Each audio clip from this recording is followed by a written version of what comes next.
प्रिय विद्यार्थियों, नमस्कार। मैं डॉक्टर बी आर शास्त्री, सह आचार्य संस्कृत, बाबू शोभाराम राजकीय कला महाविद्यालय अलवर, आज आपको एमए उत्तरार्ध साहित्य ग्रुप के प्रथम प्रश्न पत्र साहित्य शास्त्र के पाठ्यक्रम में स्थित काव्य प्रकाश पुस्तक के प्रथम उल्लास में वर्णित काव्य के हेतु का अध्यापन कराऊंगा।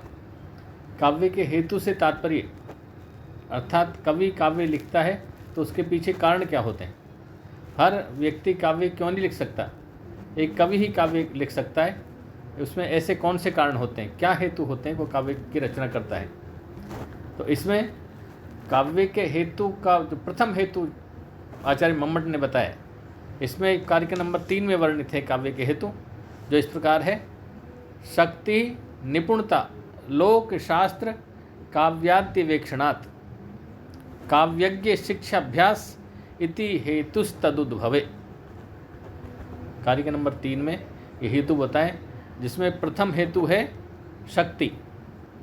शक्ति अर्थात कवि प्रतिभा। कवि में काव्य की प्रतिभा छुपी होती है। काव्य लिखना का जो संस्कार है बीज रूप में होता है, जो हर व्यक्ति में नहीं होता। जो बीज रूप में संस्कार छिपाए उसके हृदय में स्थित है, वही उसे काव्य रचना करने के लिए प्रेरित करता है और वो काव्य रचना हेतु उत्साहित होता है। काव्य रचना प्रोद्भासित होती है।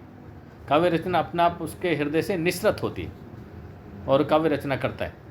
तो प्रथम जो हेतु है वो शक्ति है, जो कवित्व की शक्ति, कविता लिखने का बीज उसके हृदय में संस्कार रूप में स्थित होता है, जो उसे प्रेरित करता है काव्य लिखने के लिए। प्रथम हेतु हुआ शक्ति अर्थात कवित्व की प्रतिभा जो उसके हृदय में छिपी होती है। दूसरा काव्य के हेतु है निपुणता। सर्वप्रथम प्रतिभा होती है जो काव्य रचना करने के लिए प्रेरित करती है। काव्य जैसा कि आपने पहले वर्ण पढ़ा है कि लौकिक संस्कृत का जो प्रथम श्लोक है, जो महर्षि वाल्मीकि के द्वारा रचित है। ये कहा जाता है कि एक बार महर्षि वाल्मीकि स्नान करने तालाब पर वन में तालाब की ओर गए थे। वहाँ पर एक क्रौंच और क्रौंची का जोड़ा मिथुन, जो कि अपनी काम लीला में आनंदित था, मस्त था। उसी समय एक व्याध ने उनमें से एक क्रौंच को अपने तीर से मार दिया। वो नीचे ज़मीन पर गिरकर तड़फ रहा था और उसको देखकर के क्रौंची बहुत दुखी, पीड़ित विलाप कर रही थी। इसे देखकर महर्षि वाल्मीकि का हृदय जो दुखी हुआ, पीड़ित हुआ और उसके हृदय से, क्योंकि उसमें कवित्व की बीज था, प्रतिभा थी और अनायास ही ये श्लोक अपने आप निकल पड़ा।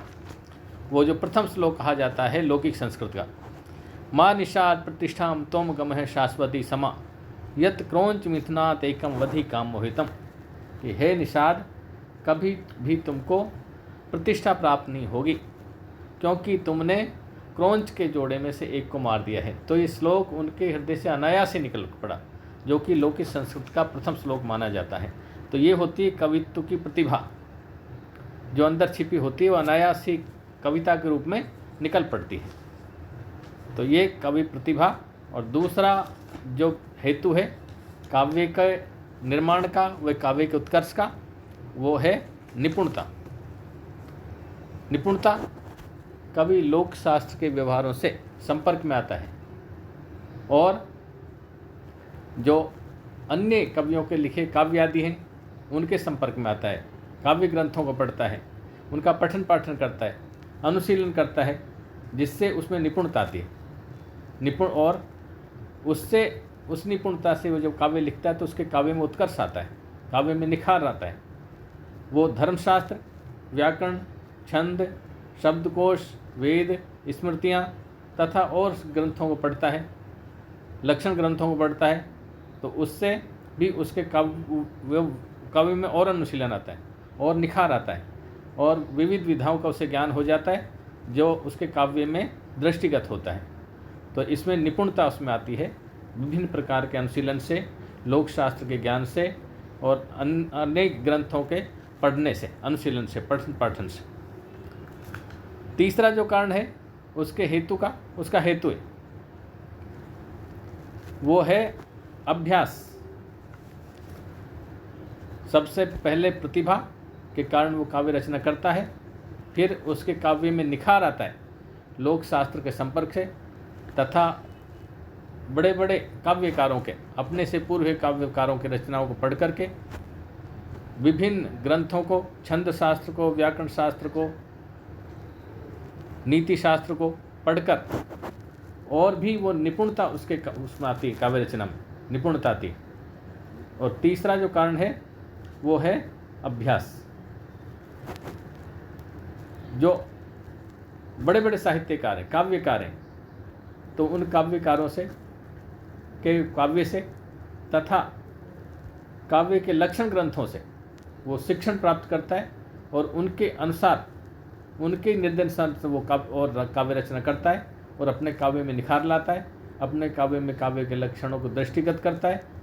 तो अभ्यास से उसका जो काव्य है वो और भी उत्कर्ष प्राप्त होता है, उसमें और भी निखार आ जाता है और ठीक प्रेरित होता है। ये काव्य के हेतु हैं, काव्य के कारण हैं, जिनके कारण कवि काव्य रचना करता है, उसके काव्य में निखार आता है, जिसमें प्रथम शक्ति जो उसके हृदय में बीज रूप में, संस्कार रूप में स्थित होती है। दूसरा उसमें निपुणता, लोकशास्त्र तथा काव्यकारों के काव्य से के पठन पाठन से, निरीक्षण से, अनुशीलन से और विभिन्न ग्रंथों के, छंद शास्त्र ग्रंथों, व्याकरण शास्त्र ग्रंथों से के तथा व्यवहार शास्त्र के ग्रंथों से, नीति शास्त्र के ग्रंथों के पठन पाठन से उसमें अनुशीलन आता है काव्य में, और वह विविध विधाओं का उसे ज्ञान हो जाता है तथा वो अपने काव्य में उनको दृष्टिगत रखता है। उनके काव्य में वो दृष्टिगत दिखाई देती, उस नज़र आती, उसका अनुशीलन, उसका अनुभव। तो ये निपुणता दूसरा कारण है काव्य के रचना का और काव्य के उत्कर्ष का।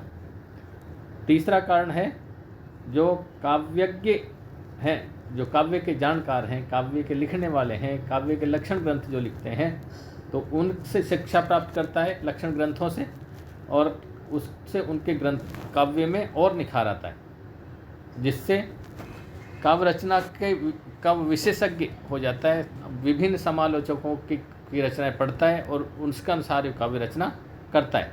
तो काव्य का बार बार अभ्यास करना, बार बार अभ्यास से उसका काव्य और निखरता है, निरंतर उत्कर्ष को प्राप्त होता है। तो ये है काव्य के हेतु, जो शक्ति, निपुणता तथा अभ्यास, ये तीन काव्य के हेतु बताएं आचार्य मम्मट ने। बहुत बहुत धन्यवाद।